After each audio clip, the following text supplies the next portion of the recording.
پھانسی پہ چڑھا دیا گیا. ہمارے جیلوں نے اپنے آپ کو جلا دیا مگر اپنے ہی ملک کے خلاف کوئی جنگ نہیں کیا. ہمارے کارکن نے پرامن احتجاج کیا. شہید محترمہ بینظیر بھٹو جب 1986 میں لاہور پہنچی تو وہ دنیا کا سب سے بڑا استقبال آج تک کسی سیاسی لیڈر کے لیے اگر ہوا ہے تو لاہور کا 1986 کا جو شہید محترمہ بینظیر بھٹو کا استقبال ہوئی. اس وقت اگر شہید محترمہ بینظیر بھٹو چاہتی تو وہ ضیاء الحق کے گھر پہ حملہ کر سکتی تھی, وہ راولپنڈی پہ حملہ کر سکتی تھی, وہ بھی کو کمانڈر ہاؤسز پہ حملہ کر سکتی تھی. مگر شہید محترمہ بینظیر بھٹو محب وطن پاکستانی تھی. جتنا بھی ظلم ہمارے ساتھ ہوا ہوگا ہم نے کبھی اس قسم کا حرکت نہیں کی.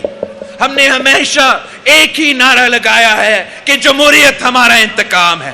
اور شہید ذوالفقار علی بھٹو کا جب شہادت ہوا تو ہمارا انتقام یہ تھا کہ آپ کی محنت سے, پاکستان پیپلز پارٹی کے کارکن کی محنت کے نتیجے میں, جد و جہد کے نتیجے میں ہم نے اس ملک میں جمہوریت بحال کیا. جب شہید محترمہ بینظیر بھٹو شہید ہوئے تو میں 19 سال کا تھا, اور جو میں نے اپنے آنکھوں اپنے کانوں سے جو میں نے ناراضگی دیکھا تھا, اس وقت اگر ہم کوئی اور نعرہ لگاتے, اگر ہم انتقام کا نعرہ لگاتے, اگر ہم ہدایت دیتے کہ جائے ایوان صدر میں مشرف بیٹھا ہے مجھے انتقام چاہیے, تو یہ ملک چل جاتا. مگر 19 سال کی عمر میں نے صرف اتنا ہی کہا تھا, شہید محترمہ بینظیر بھٹو کو دفنانے کے بعد کہ جمہوریت ہمارا انتقام ہے.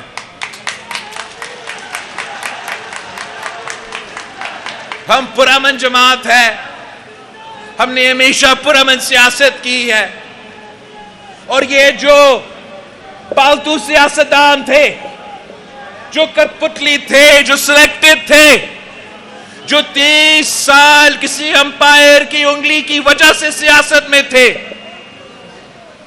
ان کے ساتھ تو کچھ ہوا ہی نہیں تھا. ان کو عدم اعتماد سے نکالا گیا, عدم اعتماد سے نکالا گیا. ایک نیب کا کیس اور ایک رات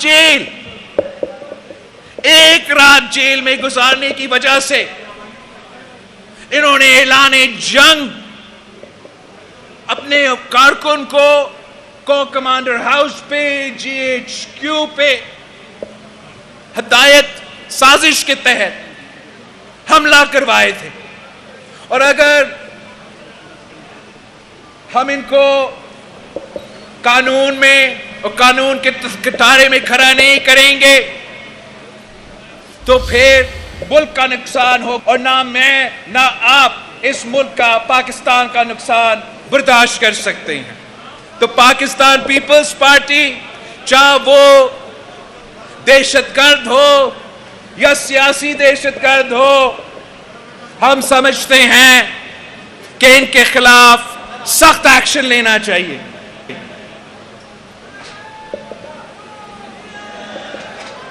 سوات کے عوام یہ بھی جانتے ہیں کہ جب